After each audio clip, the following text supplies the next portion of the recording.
Outra coisa é que, mais uma vez, entendemos perfeitamente que caso o Kadyrov mais velho, bom, não o mais velho de todos, que já faz tempo que partiu dessa para melhor, mas esse do meio, o Ramzan, bata as botas, então, de qualquer forma, tudo vai ser complicado na República.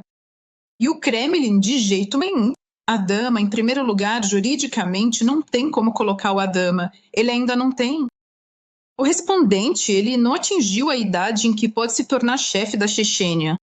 Mas o Kremlin, claro, não quer colocá-lo de jeito nenhum, sob nenhuma circunstância. E talvez isso, bom, vamos dizer assim, essa possível tentativa de atentado esteja justamente ligada a um certo aviso de que não adianta tentar torcer o nosso braço, porque vocês não vão conseguir nada mesmo. Acha que o clã Kadyrov não pode mais vencer a guerra pelo poder na Chechênia e os predadores maiores os devorarão? Eu acho que sim. Acho que o clã Kadyrov não vai conseguir vencer essa guerra. E há pessoas em quem o Kremlin vai apostar com muito mais probabilidade, pessoas assim, em Chechênia, numa disputa pelo poder bastante séria. Porque se não fosse assim, não teria acontecido o que aconteceu com o Kadyrov mais novo. Isso, claro, mostra pra gente que o clima dessa disputa pelo poder na Chechênia já está muito, muito intenso. Se ao menos soubéssemos onde está o gatilho apontado para o Kadyrov, porque, como você disse, ele tem muitos inimigos. E por último, vem à mente aquele escândalo com a Wildberries. Naquela época, o Kadyrov estava mais animado, digamos assim. Isso foi há mais ou menos um ano e meio. E lembram, ele declarou vingança de sangue contra um senador do Daguestão, se não me engano, o Kerimov, e contra 2 deputados da Duma estatal. Se isso é do lado deles, o movimento deles, o jogo deles, você acha que foi sancionado pelo Putin? O que quero dizer é, será que a situação no Cáucaso já chegou ao ponto em que as guerras internas já não são mais controladas e Moscou não consegue mais pará-las de jeito nenhum? Mas ainda assim, parece que Moscou, pelo menos, poderia estar a par do que estava acontecendo. Porque se Moscou realmente não soubesse de nada, não haveria esse bloqueio de informações. Ela seria bloqueada na Chechênia, mas teria vazado de Moscou. Por outro lado, também há um ponto interessante que vale destacar.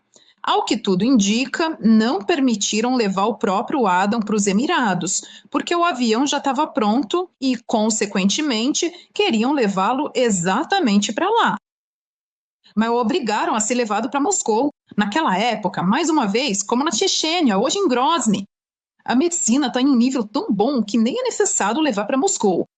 Hoje em dia, a medicina em Grozny está até melhor do que em Moscou. Mesmo assim, por algum motivo, o obrigaram a ser levado justamente para Moscou. Consequentemente, o próprio Kadyrov também não está sendo autorizado a sair da Rússia agora. E também o obrigam a ficar aqui. Outro ponto interessante, que também mostra o alto grau de confronto. Segundo rumores, permitiram que o Akhmat fosse totalmente retirado para a Chechênia. Não sei até que ponto isso se confirma na linha de frente.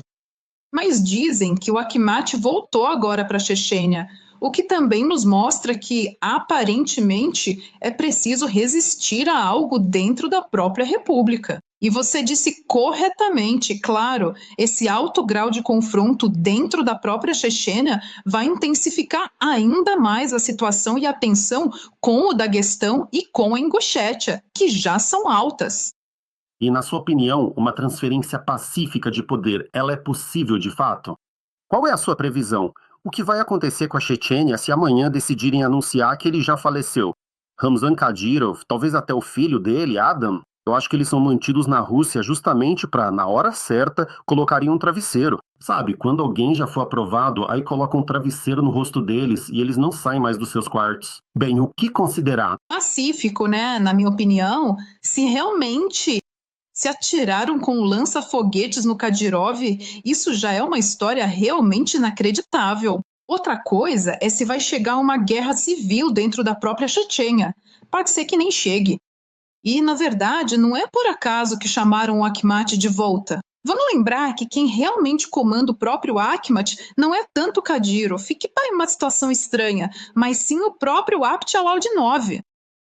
Por isso, tudo vai depender de que lado estarão as forças de segurança dentro da própria Chechênia e se haverá ou não um conflito interno entre elas. Ou se, no fim das contas, todos eles vão mais ou menos obedecer ao Kremlin. E, na verdade, por isso, na minha opinião, o indicado do Kremlin provavelmente pode ser justamente o Abdel-Aldinov, que por um lado é um homem das forças de segurança e por outro é bastante leal ao Kremlin.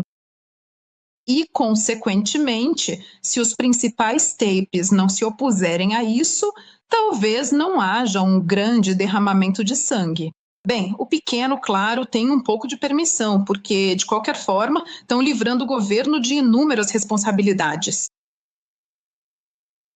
Os defendentes do clã Kadyrov terão que fazer isso. Algum clã ali que estaria disposto a derramar tanto sangue? Algum clã que não aceitaria isso? A Laudinov, por exemplo, isso também é possível, não é? Eles já entenderam muito bem que os indicados pelo Kremlin, mais cedo ou mais tarde, enlouquecem, se embriaguem com o poder. E dificilmente eles querem a continuação desse regime. Bem, isso depende de até que ponto o próprio Abdial-Aldinov conseguirá chegar a um acordo com todos os outros. E no fim das contas, talvez todos fiquem satisfeitos, pelo menos no primeiro momento, com o derramamento de sangue do clã Kadyrov, que, claro, também está atravessado na garganta de todo mundo. E talvez um acordo assim entre Moscou e a Chechênia pode satisfazer muita gente hoje. Certo, mas vamos torcer também por alguma força externa que esteja de olho no Cáucaso. Será que podem aproveitar essa situação? Mas a própria Turquia, por exemplo, por que não? Veja como ela ajeitou as coisas com o Azerbaijão. Ao tomar o país sob sua proteção, Putin já nem se mete mais lá, por assim dizer. São essas as possibilidades. Se acha que isso é possível, alguém de fora pode iniciar ali processos centrífugos. É possível, mas, na minha opinião, não agora, talvez um pouco mais adiante. Ou seja, esse mecanismo ainda precisa ganhar mais impulso. Porque não é à toa que o próprio Kadyrov passou tanto tempo nos Emirados. Ele tentou ao máximo estreitar laços com as monarquias do Oriente Médio. Por isso, vamos ver de quem será a influência mais forte na Chechênia. E mais uma vez, repito, não é por acaso que não querem deixá-lo sair de lá e os mantêm agora na Rússia. Aparentemente, querem reduzir ao máximo qualquer influência externa. Talvez.